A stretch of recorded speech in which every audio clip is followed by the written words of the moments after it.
Unidad, unidad, unidad debe ser nuestra divisa. Con esta reflexión, el libertador Simón Bolívar enfatizaba la necesidad de cohesión en su discurso de Angostura.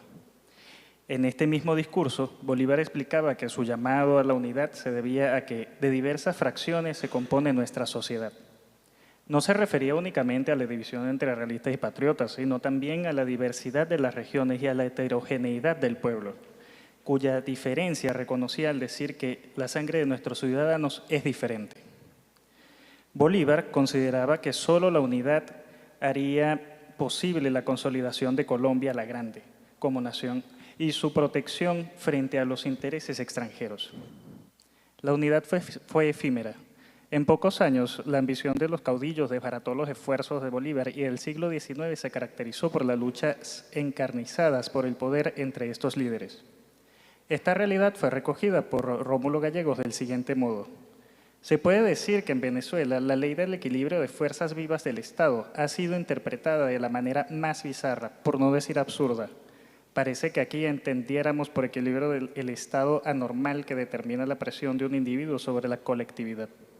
Cada caudillo que tomaba el poder imponía una breve paz, pero cuando sus ambiciones personales se hacían evidentes, comienza a cundir una ansiedad angustiosa y surge una guerra, la guerra sorda del descontento general con la oposición que se debate en la sombra, restando fuerzas al Estado.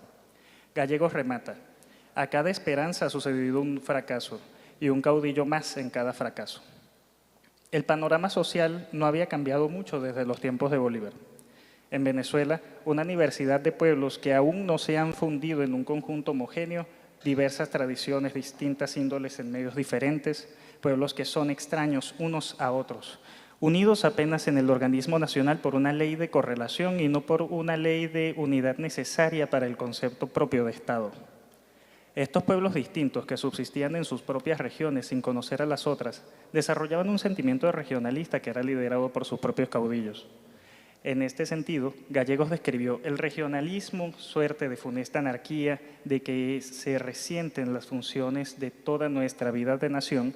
Cada ciudad, cada uno de los más míseros villorrios tiene su caudillo popular, intercesor inmediato entre la ciudadanía y la patria, que al afiliarse a un partido aporta un contingente de voluntades exclusivamente suyas, círculos de opiniones y tendencias anárquicas que por no obedecer a la atracción de un solo y mismo centro llevan en sí mismos la fuerza capaz de determinar en cualquier emergencia la disgregación definitiva. Ese es el panorama de la Venezuela de 1909, un país disgregado con las mayorías sin tierras, repartidas en grandes haciendas.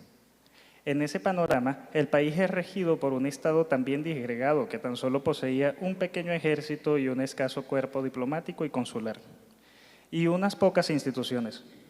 Mientras las actividades del Ejecutivo se centraban en el manejo de ese ejército para evitar las insurgencias de otros caudillos. Unos años después, las circunstancias cambiaron radicalmente. Con ingenieros, búsqueda de ganancias y torres extractoras llegaron las transnacionales petroleras que hicieron que Juan Vicente Gómez, el último caudillo, se perpetuase en el poder. En el país agrícola, productor de café y cacao, solo se contaba con 13 millones de bolívares de presupuesto nacional. Tras las concesiones, se gastó el triple de esta cantidad en la construcción de carreteras que conectasen el país. Esto benefició al ejército, pues se asignaron al ejército las labores de construir, conservar y administrar las carreteras, lo que le otorgó la movilidad de que antes carecía. Pasamos de un Estado con un presupuesto ínfimo a uno con una gran capacidad económica de la noche a la mañana. También el petróleo dio pie al nacimiento de otro sector social que viviría de la renta.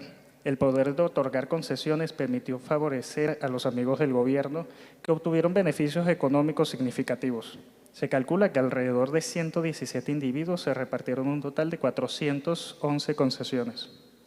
Y así, como hoy Guyana celebra con euforia las míseras ganancias que obtiene el petróleo robado por la ExxonMobil, Venezuela celebraba las mínimas ganancias que dejaban aquí las petroleras inglesas y estadounidenses.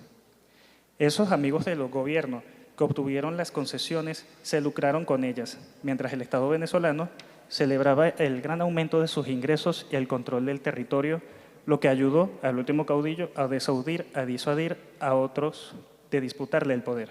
Muchas gracias.